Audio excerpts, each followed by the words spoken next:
Nous sommes aux urgences de l'hôpital Maisonneuve-Rosemont de Montréal. La pression du COVID a diminué dans les dernières semaines et ça paraît beaucoup dans notre capacité d'hospitaliser les patients. Il y a des patients qui attendaient 5 jours avant d'avoir un lit à l'urgence. Imaginez l'état de l'urgence dans ces conditions-là. La pression et la fatigue sont tout de même palpables, d'autant plus que les patients qui se présentent eux-mêmes dans la salle d'attente sont de plus en plus nombreux depuis quelques semaines. En matinée, le taux d'occupation des civières aux urgences était de 109 à l'hôpital du Sacré-Cœur, 116 au CHUM. Maisonneuve-Rosemont était dans le milieu du peloton des urgences les plus achalandées, avec 122 plus que les 54 civières permises.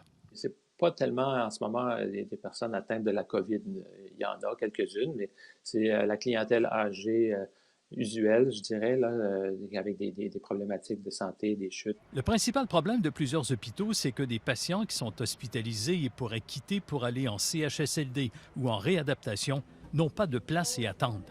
5 à 10 des lits à Maisonneuve-Rosemont sont occupés avec des patients qui attendent d'aller ailleurs. Alors ça, c'est tout un pool de lits qu'on perd. À Sacré-Cœur, on ne pouvait pas laisser 2 ou 3 patients ensemble dans de vieilles chambres. 96 lits ont été ajoutés dans un bâtiment modulaire, mais il faudrait plus. C'est la cause principale des débordements, de la congestion à l'urgence. C'est pas vraiment les patients qui arrivent, qui se présentent à l'urgence qui est le gros problème. C'est qu'une fois qu'on a déterminé que le patient a besoin d'être admis, il n'y a pas de place sur les étages. Autre problème, le manque de personnel. Il y a des gens qui désertent, d'autres qui sont malades et la situation risque encore une fois de s'aggraver. Je peux vous dire que l'urgence est effectivement un des secteurs le plus touchés.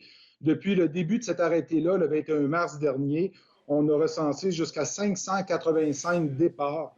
Puis il faut que j'ajoute aussi à ça que j'ai entre 6 et 700 personnes qui sont actuellement en invalidité. On s'attend à ce que les prochains mois soient difficiles dans les urgences qui sont en quelque sorte les baromètres des hôpitaux. Harold Gagné, TVA Nouvelles, Montréal.